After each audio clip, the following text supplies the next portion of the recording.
Hey all, hope all is well. This is another video in the Road to Grandmaster series. And in this one, I'm going over my round 4 game from the Marshall GM IM Invitational.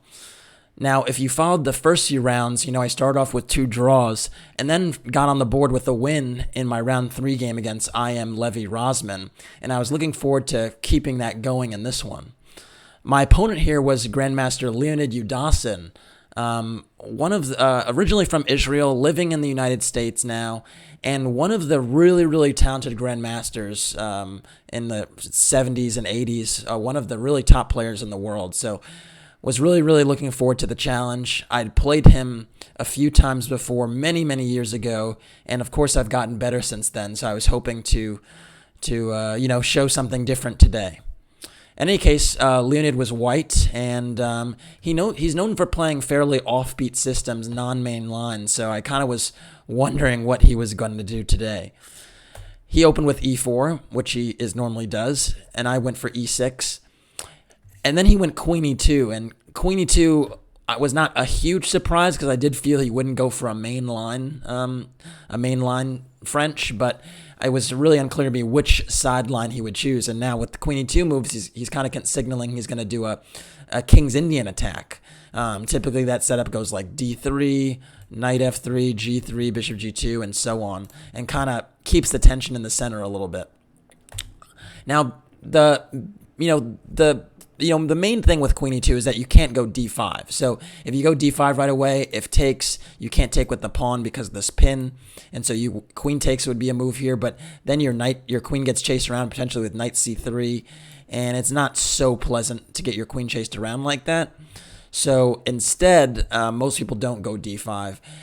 I elected to play c5, and the reason I wanted to do that was to get something along the lines of a close Sicilian-based position and argue that this queen e2 move was not very useful.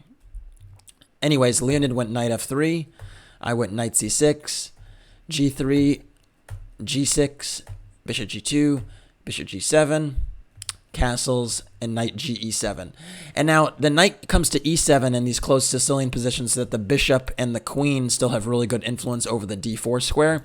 And so this was my thinking: if white doesn't actually take control of the d4 square and I'm able to assume control, I felt that I would have good chances in the long run. White went d3, a typical King's Indian attack type of move, close Sicilian type of move.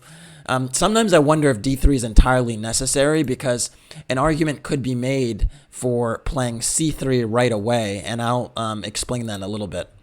So after d3 was played, I went d6, and then c3 now. And yeah, this is why I'm a little bit unclear as to why one is going d3 if they're going to play c3 the next move, because generally the idea with c3 is to prepare an ultimate d4 push. So my argument would be, why not start with c3 with white, then, let's say I castle, and then you go rook d1 and you play d4 in one move instead of playing it in 2 moves. That's something I've wondered about for a little bit. I don't think it drastically changes the evaluation of the position, but I think it does give white, just an extra half tempo. Anyways, that's not how it went down. So d3, d6, c3. And now I castled, and now rook d1 was played, and you could see that, okay, it looks like d4 is being prepared, but maybe there's some merit to throwing in d3 first. I'm not entirely sure. I went for b6, trying to get my bishop on this diagonal, and sometimes even a6 is a possibility, eyeing the queen on e2. I did have some similar structure when I was playing in the Open Portugal event about a month ago. If you have seen some of the previous videos, I did have a King's Indian attack position, which I won against International Master in that event. So it's a playable system for both colors. And I think what I learned in that one is that my queen was well placed on d7, and my bishop was going to b7 or a7, but my queen is really good on d7 because it is really waiting on the d4 break, and it's pretty secure there. In the game against the IM from Open Portugal, I played queen c7, and my queen got exposed on the c file. So I was thinking about those differences and seeing if I can improve on that game. Anyways, d4 was played now, and this was actually different for me than the game I'd played previously, because in that one it took white a really, really long time to play d4. Now d4 is this immediate threat.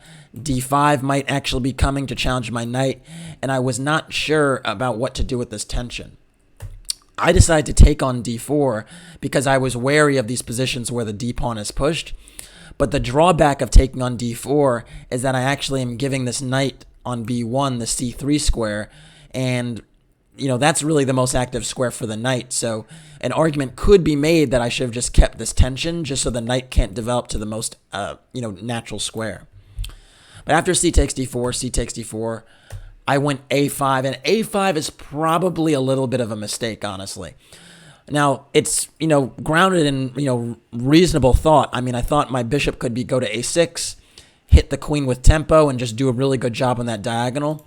The issue with a5 is that long term, I'm weakening the b5 square, and so you can imagine a knight coming to c3 and then b5 like that, or even to a3 and b5, and just my queenside pawns in general are kind of weak. So it's a very, very double-edged choice. A safer and more reliable move maybe would have just been bishop b7. Point being that d5 now, which is what I was concerned about a few moves ago, is not as venomous because I could just take and then play knight b4, and I have 1, 2, 3 pieces on the pawn on d5, and it's going to be lost. Not to mention the fact that my bishop is extremely active on this diagonal. So really, d5 isn't a threat in this position with the bishop on b7, and neither is e5, frankly. I mean, I can take it. I can also secure just get the d5 square for my knight. So neither white's pawn breaks are particularly venomous, and then I keep the integrity of my queenside pawn structure intact. So this was something that was maybe a little bit of a better option, but I thought, wow, if I can get my bishop to that diagonal, that must be good. So anyways, white played bishop f4, a reasonable move, just developing the bishop to a good square. Note that e5 is not really advisable because the rook is eyeing my queen, so don't want to do that. I went d5 here, trying to resolve the tension in the center, and I think in part because I was still a little bit wary about one of these pushes that white might exercise with e5 or d5, although in hindsight they're not really scary. So d5 probably wasn't the best move because now after d5, white goes e5 and locks up the position, and when the position is closed, when the center is closed, white really tends to get good attacking chances on the king side because it's going to take some time for us to build up our play. So I was thinking in this closed position that I would be very fast with bishop a6 and getting a rook to the c-file. But it turns out things are not so simple. Instead, I mean, if I was playing, a5 and, I might as well just play bishop a6 right away. And after bishop a6, I don't know, maybe queen d2, just keeping the center relatively flexible is a good choice because it means my bishop has influence for a long time. So here a move like queen d7 looks playable, and then playing a rook to c8, and that looks a little bit more natural than what I did. So, yeah, I went d5, and after e5, I went h6, and h6 was an acknowledgement that maybe this center being closed was not to my advantage because already what I noticed is that if I play bishop a5 here and queen d2, that white can play this exchanging operation bishop h6, forcing off these bishops and leaving me with really weak dark squares around my king. So I was really not pleased when I realized that this closing of the center probably worked out in white's favor and was something that Yudasin wanted all along. So because of that, I wound up playing h6 just to prophylactically deal with the queen d2 threat. At least now, if queen d2, I can play g5 and challenge this bishop and ultimately win it because after bishop e3, I have knight f5. So I thought at least that's something. But still, now I'm creating additional weakness on the queen side that can be on the king side that could be a target later. So white tries to deal with that target right away and actually goes h4, which I think is a very good move because now I can't go g5 to challenge that bishop, and queen d2 will be a problem attacking my h6 pawn. Additionally, I'll always have to worry about h5 being a move, trying to weaken my king side. Now, in many situations, I'm going to want to respond to h5 with g5 myself, still trying to close the king side. But you see, the point is that my pawns could potentially be targets for white piece sacrifices, whether it's knight takes g5 or bishop takes g5, then potentially the queen coming into g5. So already the storm clouds are kind of brewing. And the question is my queenside play, in particular with bishop a6 and rook coming to the c file, enough and fast enough really to offset white's, pending initiative on the king side? That's kind of the question to think about as we move forward. I win bishop a6, queen d2 is played, and now again my h6 pawn is hit. I don't want to go h5 because then the g5 score would be permanently weakened and sensitive. So I went for knight f5, covering it with the knight. Note that if this knight is challenged with a move like g4, the pawn on h4 is hanging, so I thought that'd be a fair trade. Bishop h3 was played, a reasonable move, challenging my knight. So the idea is just that after bishop takes f5, whichever pawn I recapture with, the pawn h6 will be hanging again. So I went for king h7, protecting the pawn. Knight c3 was played. Good move, just developing the last piece. And now I went for rook c8, trying to get my rook to the c file. What became clear to me, though, in this position is that as long as this knight is on c3, it's actually very hard to pry open the c file in any effective way. The one way you might think, okay, this makes a lot of sense, is with a move like b5. But the issue is that when I go b5 and then potentially b4, the knight can actually go to a4 and then to c5, and this c5 score is extremely, extremely sensitive.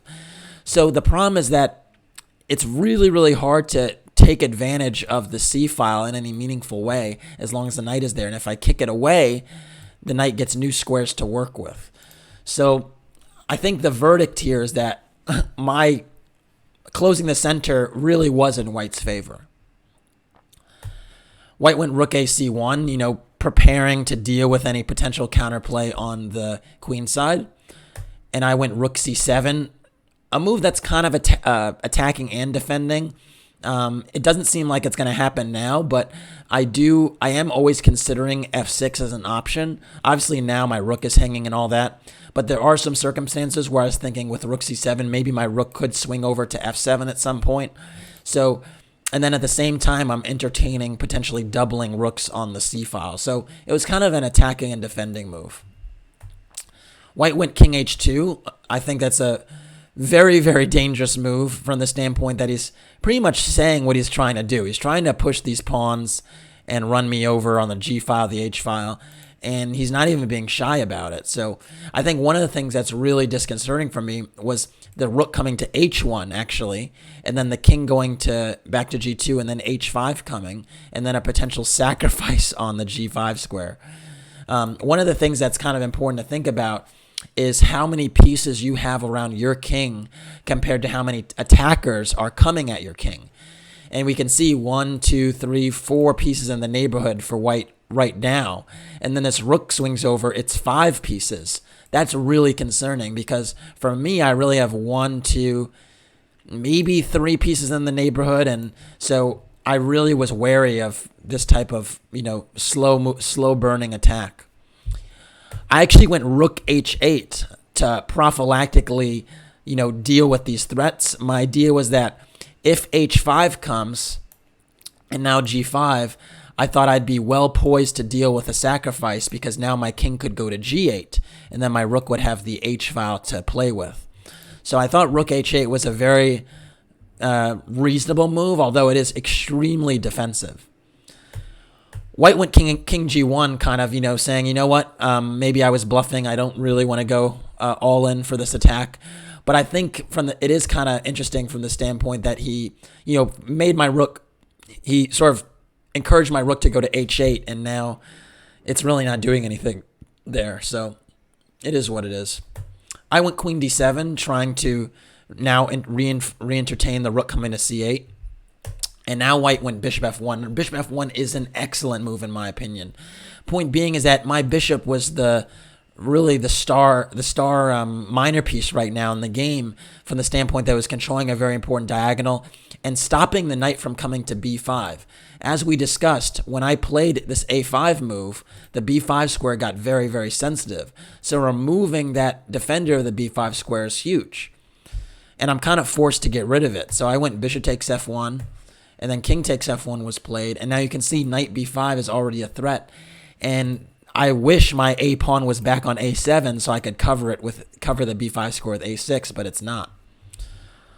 I went knight a7 to try and cover that square, but I mean, this is a very desperate measure, you can see, right? I mean, my knight really does not want to be on a7. White went queen d3, very good move, again, to put more pressure on the b5 square.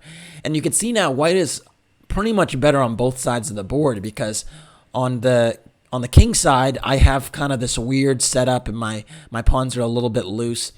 And on the queen side, white has really nice weakened squares to I, not to mention the fact maybe queen a6 becomes an idea at some point.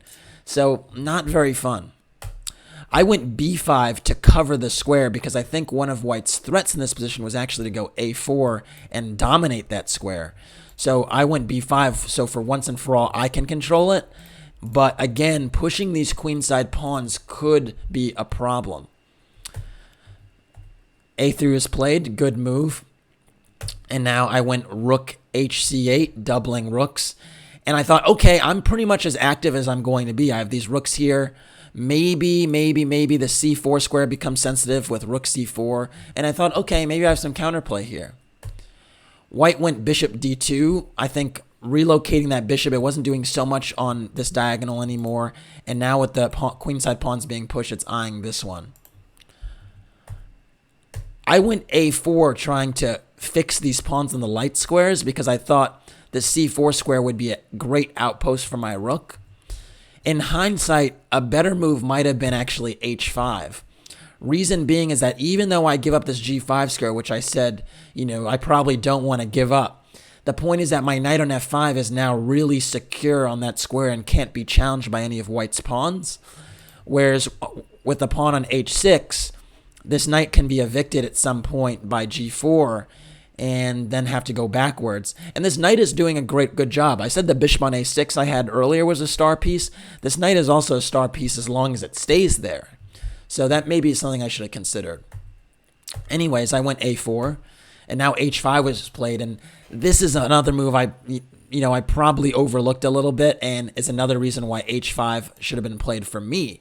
Because now this king side is a little bit loose, and this king on h7 is especially vulnerable along this diagonal.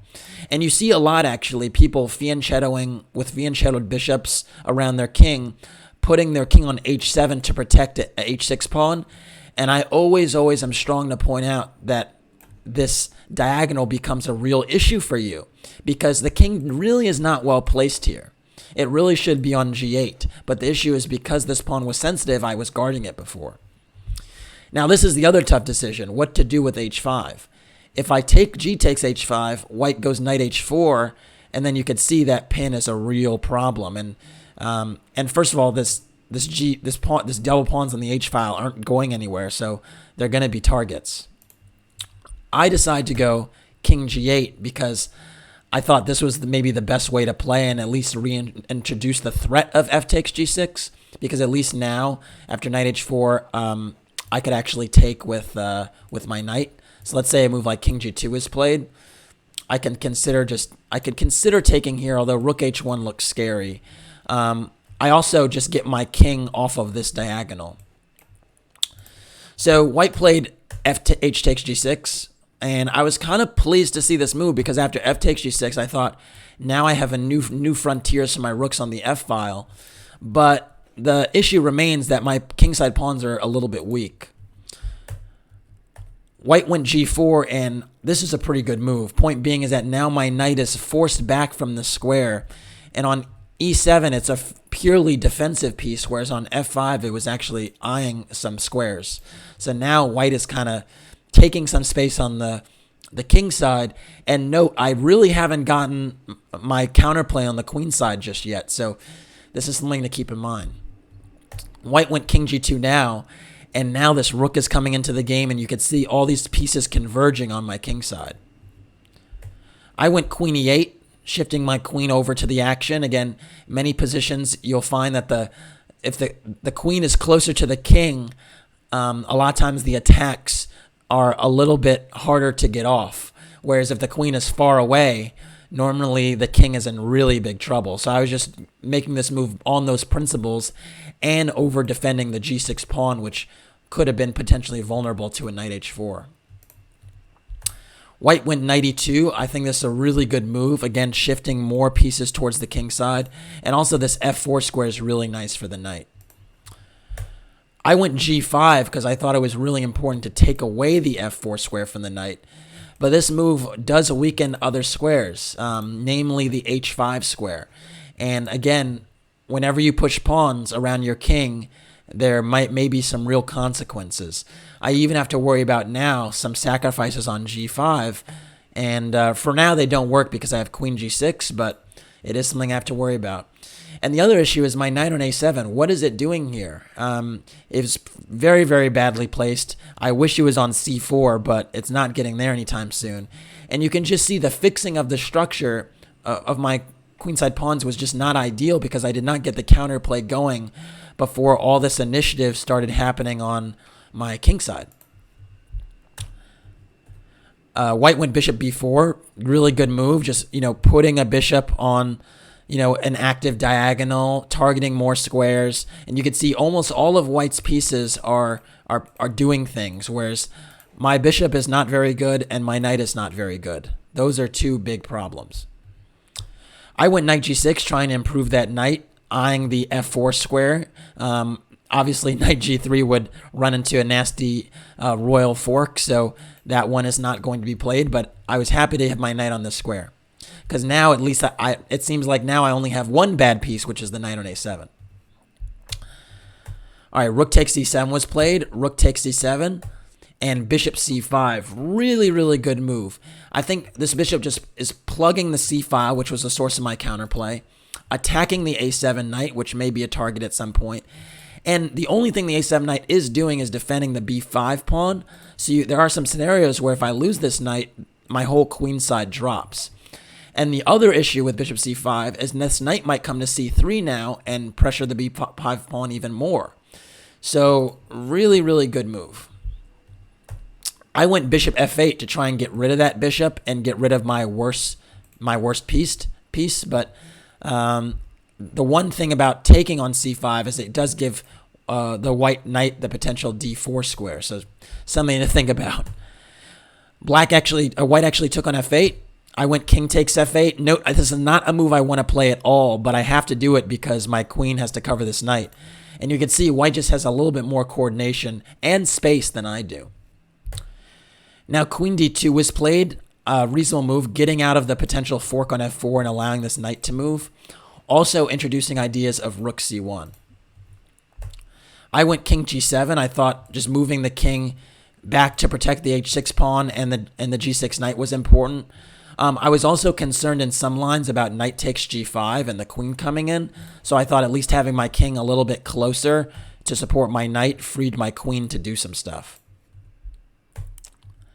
And now rook c1 was played, and rook c1, this is probably the critical position of the game because I have to make a really important decision about what I want to do. Now, what I did was not very good. I decided to go rook f7 because I was feeling a little bit ambitious given the fact that there were some sensitive squares here, and I thought I can get some counterplay on the f-line with rook f7 and queen f8. Instead, I think there were two more reasonable choices. One was just to play rook takes c1. Now, trading those rooks means, I do give white the c file, potentially, but I'm able to play a little bit more on the king side, and I could play queen c6. And, there's the sacrifice on g5 that could happen, but white doesn't get enough material for it where black is going to be fine in this type of scenario because this knight is guarding the f4 square. And beyond the sacrifices, once I'm able to contest this file, if this trade happens, I'm really in a decent position because my knight has this active square, and if this knight comes to c3 to attack my knight, I could just go back to a7 and hold everything together. So really the biggest factor in this position is really the c-file. The c-file is extremely sensitive, and I need to cover this one. Another move that's intriguing to me now as I look at it is actually rook c4. Point being is that you just kind of plug the c-file, arguing that if you play rook takes e4, after b takes e4, black has a good pawn structure here, although the a4 pawn is a little bit loose, but at least that was maybe an option. The move I played, rook f7, missed the mark, and I think it's in part because I, again, underestimated just how weak my queenside was. My rook, again, I'm ceding the file to white, which is not something I should do. And actually, right after I made this move, I realized what white's response would be, and I was extremely frustrated that I just didn't calculate a little bit more, because white pretty quickly played queen a5, and I was like, of course, my knight is totally weak here. My pawn on b5 is loose. This white rook can even invade with rook c7. And it was just I'm just hugely underestimating my opponent's counterplay here. I thought that me playing on the f-file and attacking the king would mean that I could kind of disregard my queenside. But the problem is that white can trade pieces and neutralize my kingside initiative right away. So really a huge oversight on my part. I tried to salvage something here, and I went knight c8, trying to potentially play knight ce7 and not trade these rooks, because I really don't want to trade these rooks, because if I do, my initiative on the king side is neutralized. Knight c8 is a mistake, though. Instead, it would have been better to go queen f8, believe it or not. And the point being is that I attacked this knight right away. What I missed was that after rook c7, I have an incredible tactical resource, because I thought that these rooks are coming off no matter what. But I have an incredible resource, knight c6, attacking the queen with tempo and distracting the rook from my rook. So if rook takes c6 is played, there's rook takes f3, and now I'm actually getting into the game with knight h4 check and rook takes f2, and I would be fine. So after knight c6, rook takes f7 is forced, and after queen takes f7, queen takes b5. Now, even though my queen side is falling apart and I'm already down a pawn, I have knight f4 check, which actually forces a repetition after knight takes, queen takes, and my knight on c6 will drop, but so will white's knight on f3 after a few more exchanges and a perpetual check. And this detail, frankly, I completely missed. I missed a few things. I missed that knight c6 would give me, would help me plan knight c7 with tempo. So I missed that. I also missed that after knight f4 check, that when my queen gets into f4, I'm actually threatening queen takes g4 with check and gonna recover my knight, so my queen side doesn't matter as much. So those things were kind of big. And then the other thing, the important to note, is that if knight h2 trying to defend everything, the d4 pawn is loose, so I can just go knight takes d4, and now black is totally fine. So I just missed a few too many details here, and as soon as I overlook this, I'm kind of on the back foot from the standpoint that I'm completely defending and I have no attack. So, and my queen side is so weak that, you know, that my pawns are sitting targets. So after knight c8, which I played, and queen a8 was played, and that was a really, really key move, pinning my knight to the queen and also just attacking it twice. And I don't really have a great way to defend it besides rook f8, and now I'm slipping into passivity because now I'm pinned here, this rook is dominant, this queen is great, and white is just taking over. Rook c7 was played and really forces my hand because now my rook can't come up and block because my knight would be hanging. So I went for king g8, and after king g8, white went queen c6, and you could see from the last few moves that everything is falling apart. My queen is not active anymore. It's really boxed in by this rook, and I'm really, forced to make some really tough decisions. I went queen takes c6, rook takes c6, and I mean, my pieces are so passive. It's really hard to imagine anything positive happening here. I fought for a little while longer because I think I was still in some shock, and I was hoping to, maybe challenge him while he's in his time trouble, but yeah, it wasn't really much to do here. I went rook e8 to just defend this pawn, and now knight e1. Excellent move, shifting this knight over to the weak squares on the queen side. I went king f7, knight d3, knight ce7. Again, it's even hard to make a move here. You might say, why are you moving the knight away that was protecting the b6 square? But it's very hard to move anything. And I was still holding out hope that my knight might wreak some havoc on the king side. So I went knight c7, rook c5, knight h4 check, king g3. But this knight by itself can't do much. I mean, it needs more help. I went h5 trying to create some confusion, and then f4 was played. Really great move, just undermining my knight on h4 by attacking this g5 pawn.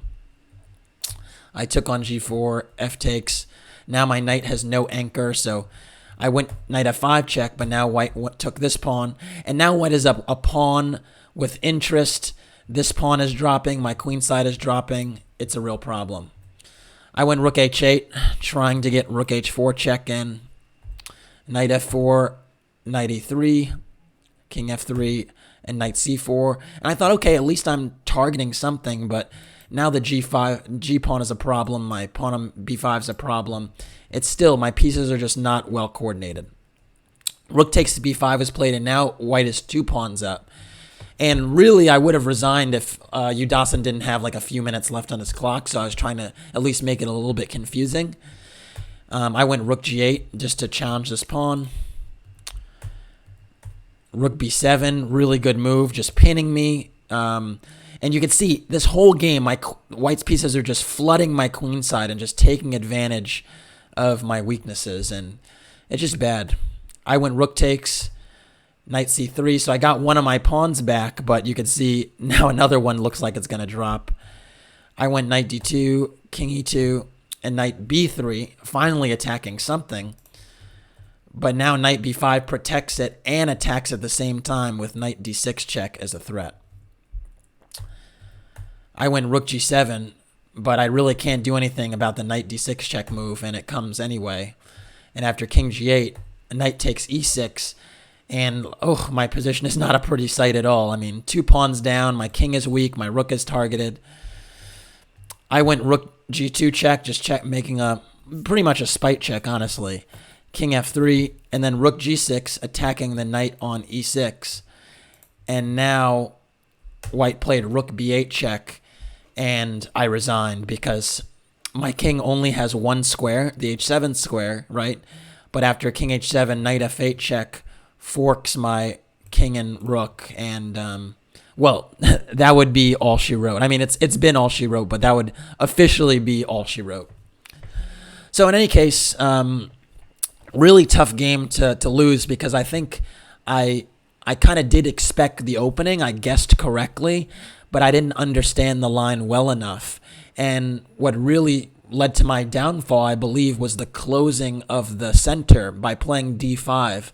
The d5 and then e5 move really hurt me, because with the closed center, white was able to get something going on the king side, and my counterplay on the queen side didn't materialize. The other lesson from this game that was important for me was playing this a5 move, which I did. When I played this a5 move in the opening and weakened my queen side in such a way that I thought it would be worth it because my bishop would get to a6. But it turned out that the weakening of those queenside squares was a little bit more significant than my initiative with my expansion. So really, though, that weakness killed me time and time again. We saw the rook come in. We saw the queen come to a5. We even saw the knight e1 to knight d3 maneuver. We saw several pieces move in to my king side through the queen side. So that was something that I need to think about going forward, is being careful with pushing those pawns. Any case, I lost the game, and I was hoping to recover in the next one. So it is what it is. You live to fight another day. All right, thanks for watching. Please like and or subscribe to the channel. And if you want to support the Road to Grandmaster journey, please do so by making a PayPal donation in the link below. Everything helps. Peace.